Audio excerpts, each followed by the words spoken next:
first thing you need to do is be safe. Disconnect the appliance or turn off the breaker to avoid electric shock. Today we're going to be working on a Whirlpool Cabrio. The problem that we're having with this Whirlpool Cabrio model is that it's throwing an F32 error code. The model number it's on the display. Now the complaint is that the water is not draining, so it has clothes and water sitting in the tub. The next thing we're gonna do is put it on test mode. You have to choose any button except power or start to do this test.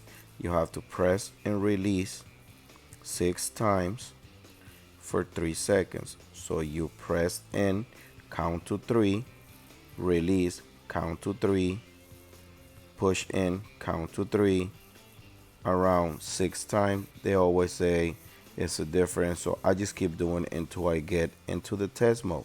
Now the first thing it's gonna do is give you the error code that is saved, which in this case is F32. Then if you press a button, it's gonna start doing the automatic test mode,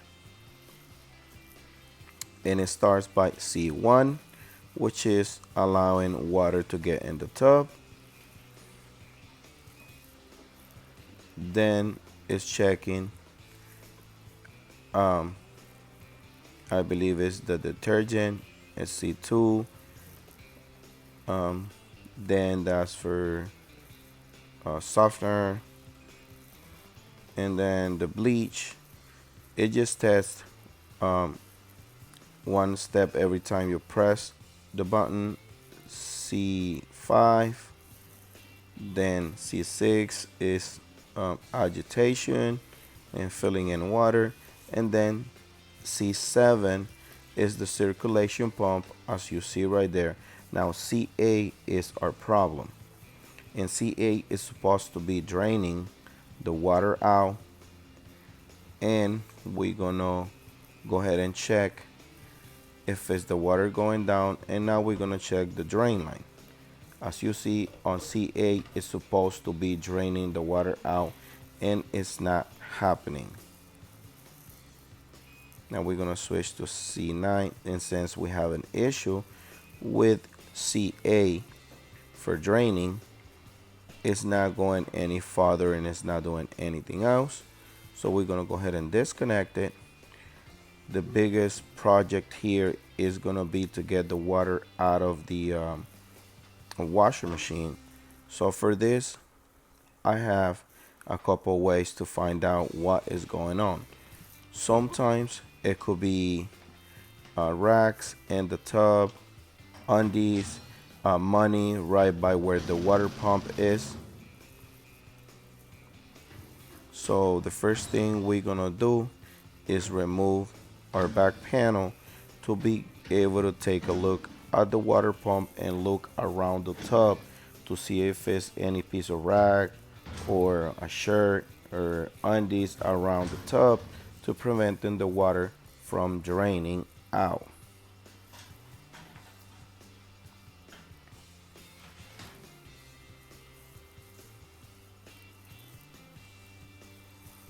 As you see, everything looks okay. I don't see anything stuck around the tub. The drain pump, it looks okay, but that doesn't mean the drain pump is fine. We will have to get this water out of the tub, and it's 2 ways to do this. You can either get a shop vac or go ahead and go ahead and scoop it out and throw it outside. The way I'm gonna do it now is put the shop vac on the drain hose. If I can get water from the drain hose with the shop vac, that means it's nothing clogged in the pump and the drain line or in the tub right by where the water pump is. Now it doesn't seem, but it's a lot of water in the tub. I would have to vacuum it about 4 or 5 times to be able to get all the water out. So just bear with me. Like I said, if you able to get the water out from the drain line with a shop vac, if you own a shop vac, do it this way, and you will eliminate the possibility of anything clogged on the drain line, drain pump, or inside the tub by the drain line.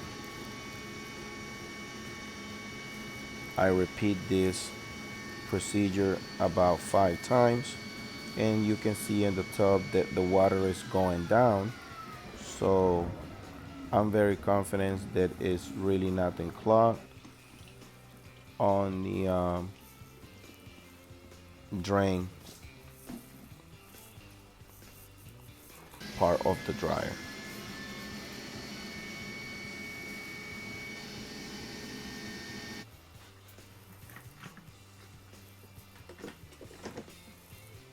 Just do this many times until you get all the water out. If you not be able to get the water from the drain hose, you would have to get the water from inside of the tub. Just put your vac, your shop vac, um, and get the water from inside the tub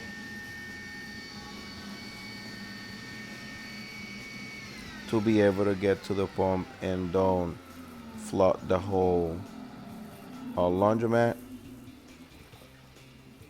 Now, even if you are scooping the water out or vacuuming the water out, you always have to be prepared for water to spill out when you're using the shop vac or when you're going to remove the drain pump.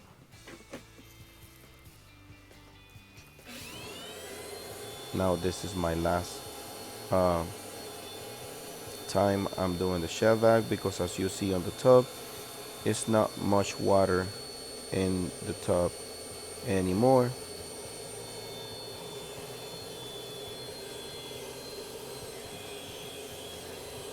I can feel the washer a lot lighter than before.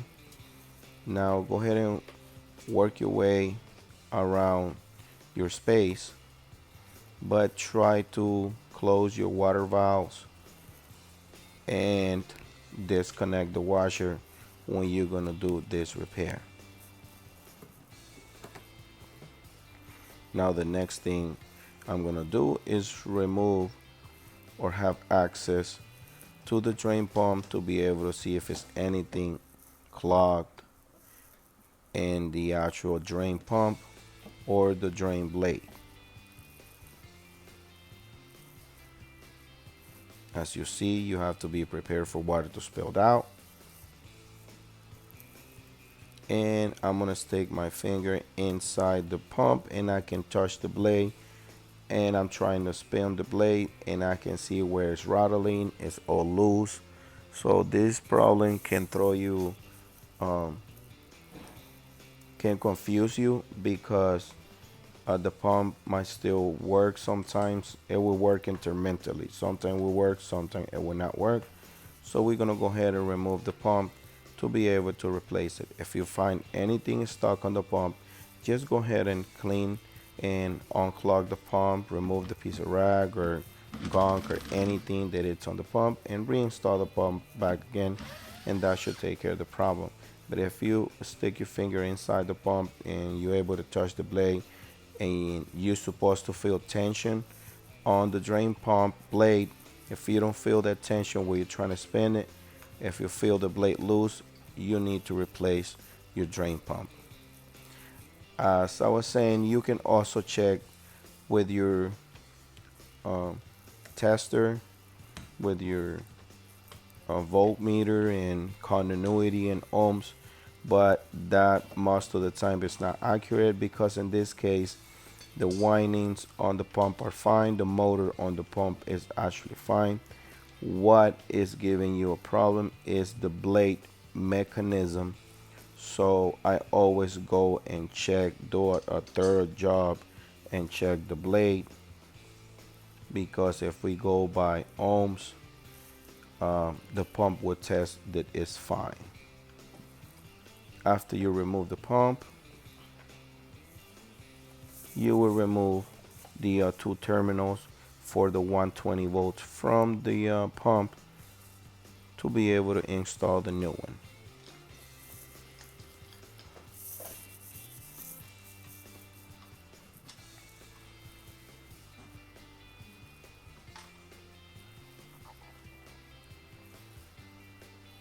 Sometimes those terminals doesn't want to come out, so you just use like a needle nose pliers or a flathead screwdriver to pry it out.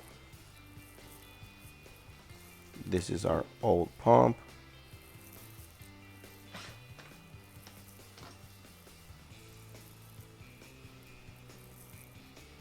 Just trying to clean your space to be able to install the new pump. Now the next thing we're gonna do is install the new pump. Here's the box. Here is the the part number on the box, and we're gonna go ahead and open the box for our new drain pump.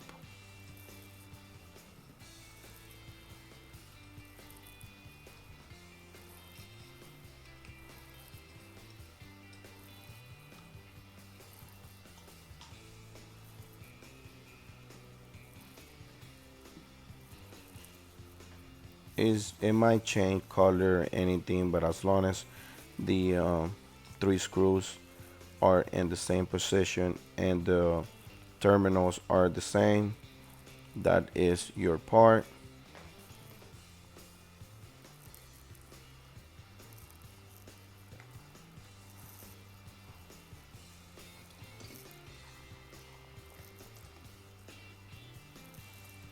Now in this case, it brings the piece of short hose, and you only gonna need the red clamp from the old pump, because that's the clamp that goes attaching to the tub.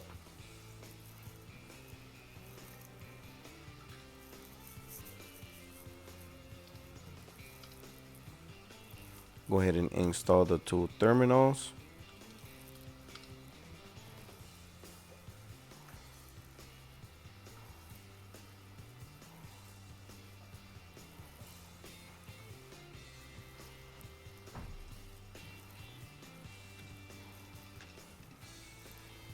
And just follow the steps as you see on the video. Make sure you plug in your piece of short hose in the tub, because if you go ahead and do it after the screws are on the pump, it's more difficult.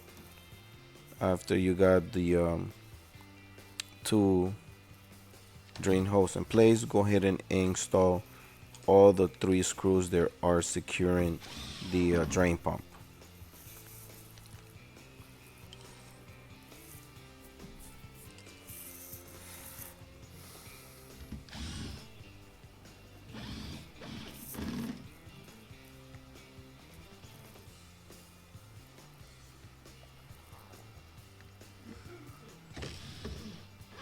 Make sure the screws are tight enough, but don't over tighten it, because otherwise the pump is going to be all loose.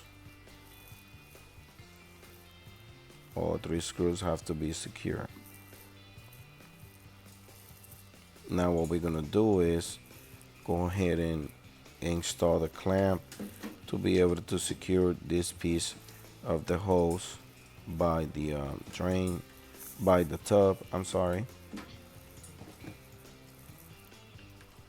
And this other side, we have to secure the drain hose.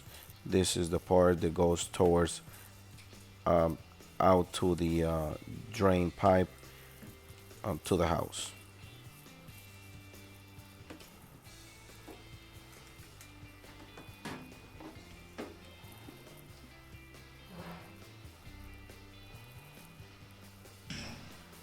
Now we're gonna go ahead and install our back panel, and you will see that it has on the bottom is gonna have two slacks, like a male to female connection there. Just make sure you put those in place. Try to move the wire out of the way.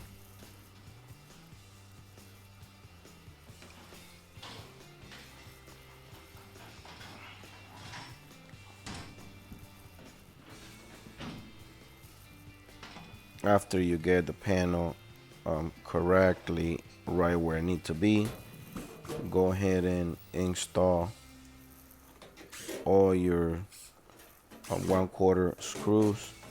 Like I said, don't tie the first screw that you're gonna put in, because otherwise the other ones are not gonna line up.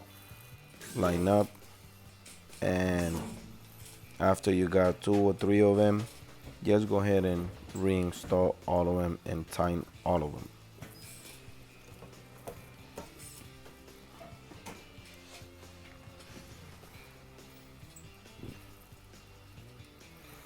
Now we're gonna go ahead and install the drain line and plug the washer to the electrical outlet.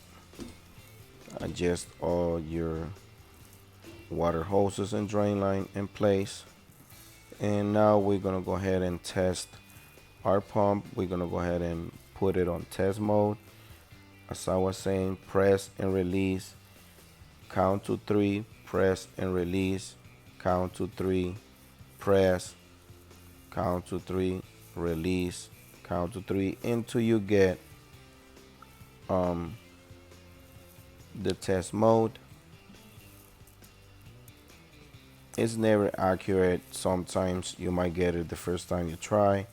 Sometimes it's gonna take you more than one time. As you see, I'm trying, and sometimes it doesn't work, and that's due to the fact that you're probably not doing it at the right time.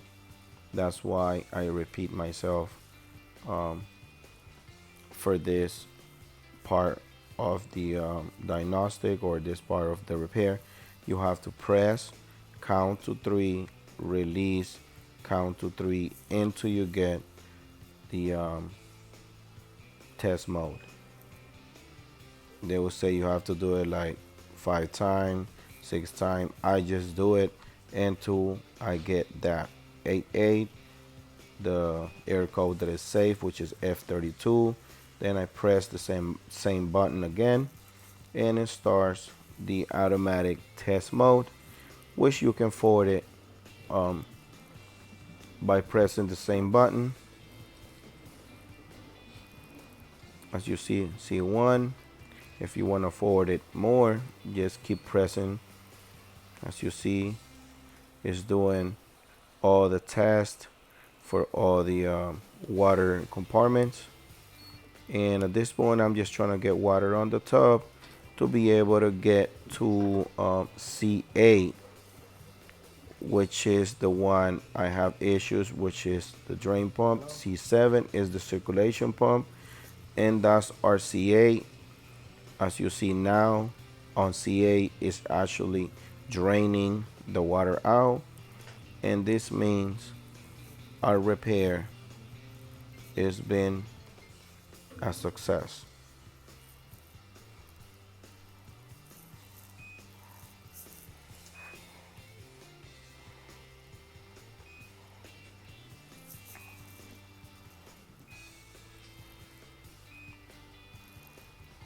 Now it's on C9, and at this point, just turn it off to get out of the test mode, turn it back on, and everything should be good to go.